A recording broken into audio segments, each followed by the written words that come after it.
அது ஒரு மலையடிவாரம் யூர். அதன் அருகே அழகிய ஆறு ஓடிக்கொண்டிருந்தது.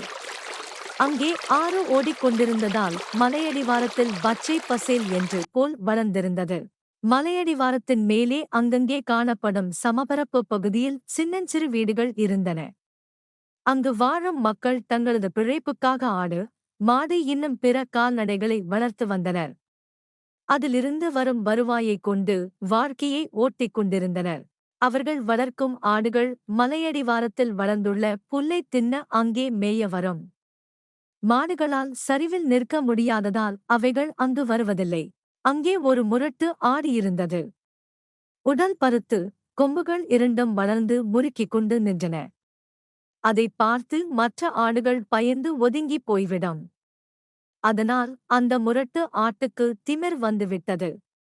அது மேய்ந்து கொண்டிருக்கும் இடத்தின் அருகே வேறு ஆடுகள் வந்துவிட்டால் அவைகளை முட்டி தூர விரட்டிவிடும். ஒரு நாள் ஆற்றின் கரையோரம் மேய்ந்து கொண்டிருந்த ஆடு ஒன்று ஆற்றினோரம் வந்த முதலையை பார்த்துவிட்டு பயந்து தப்பித்தோம் பிழைத்தோம் என்று ஓடி வந்தது.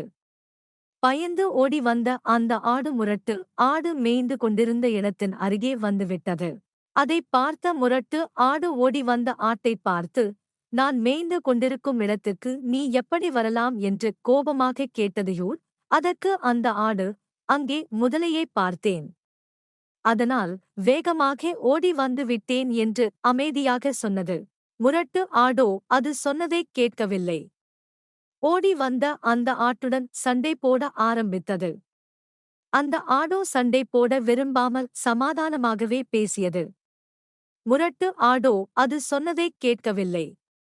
வேறு வழியின்றி அந்த ஆடு முரட்டு ஆட்டுடன் எதிர்த்து நின்று ஆக்ரோஷமாக சண்டையிட்டது. மலைச்சரிவான பகுதியில் இரண்டு ஆடுகளும் சண்டையிட்டுக் கொண்டிருக்கும் பொழுது முரட்டு ஆடு கால் சறுக்கி மலையடிவாரத்தில் உருண்டு போய் ஆற்றில் விழுந்தது. ஆற்றின் கரையோரம் வாயைப் பிளந்து கொண்டு காத்திருந்த முதலை அந்த முரட்டு ஆட்டை கவ்விக் கொண்டு ஆற்றினுள்ளே சென்று விட்டதையூர். தானே பெரியவன் என்ற மமதை ஏற்பட்டால் இதுதான் கதி.